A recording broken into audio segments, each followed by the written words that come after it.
with the violence that's happening in Gaza, there's a real responsibility to bear witness to the full story. To tell us about the challenges of that, please welcome an award-winning British-American journalist, CEO and editor-in-chief of the new media company Zato, Mehdi Hasan.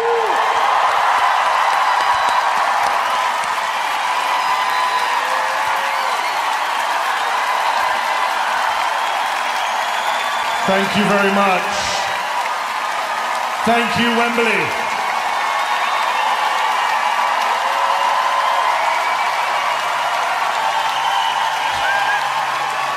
Ladies and gentlemen, brothers and sisters, friends, for the past 23 months, we have been lied to, manipulated, misled, gaslit, and not just by Israel, but by our own mainstream media.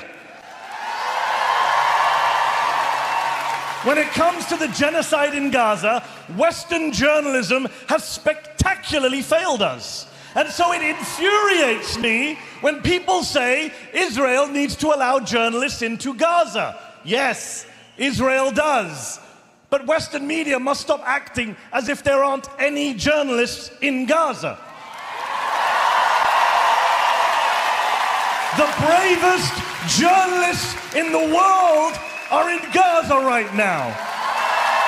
Palestinian journalists. 270.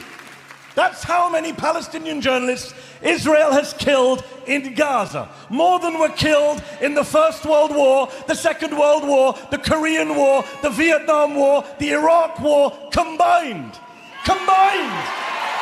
270 Palestinian journalists killed on the streets, in their homes, with their families. Killed not in spite of the fact that they were wearing a vest marked press, but because they were wearing a vest marked press.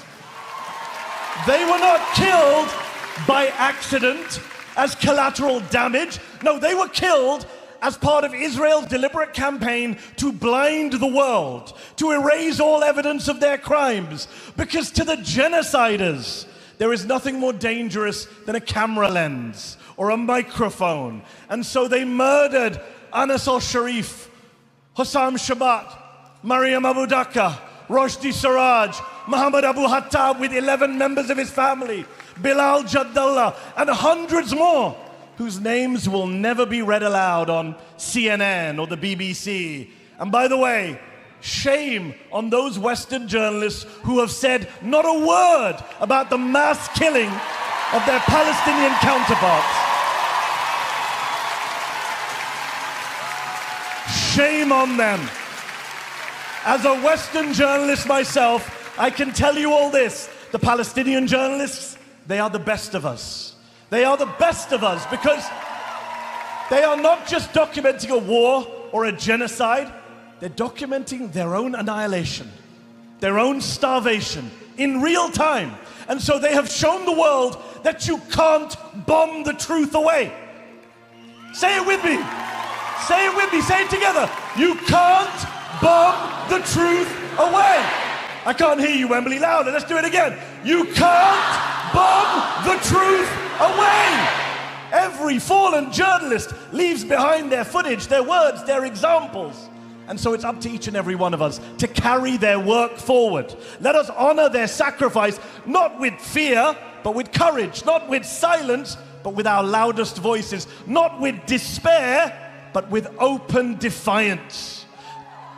To the fallen journalists in Gaza, to the murdered journalists in Gaza, we say your voices are our voices. Your struggle is our struggle. And your truth will not die. And to Israel and to its allies in the media, to those who think they can censor us with violence, with threats, with smears, hear us tonight. Hear us from Wembley. You will not silence Gaza. You will not silence Palestine. You will not silence the truth. And one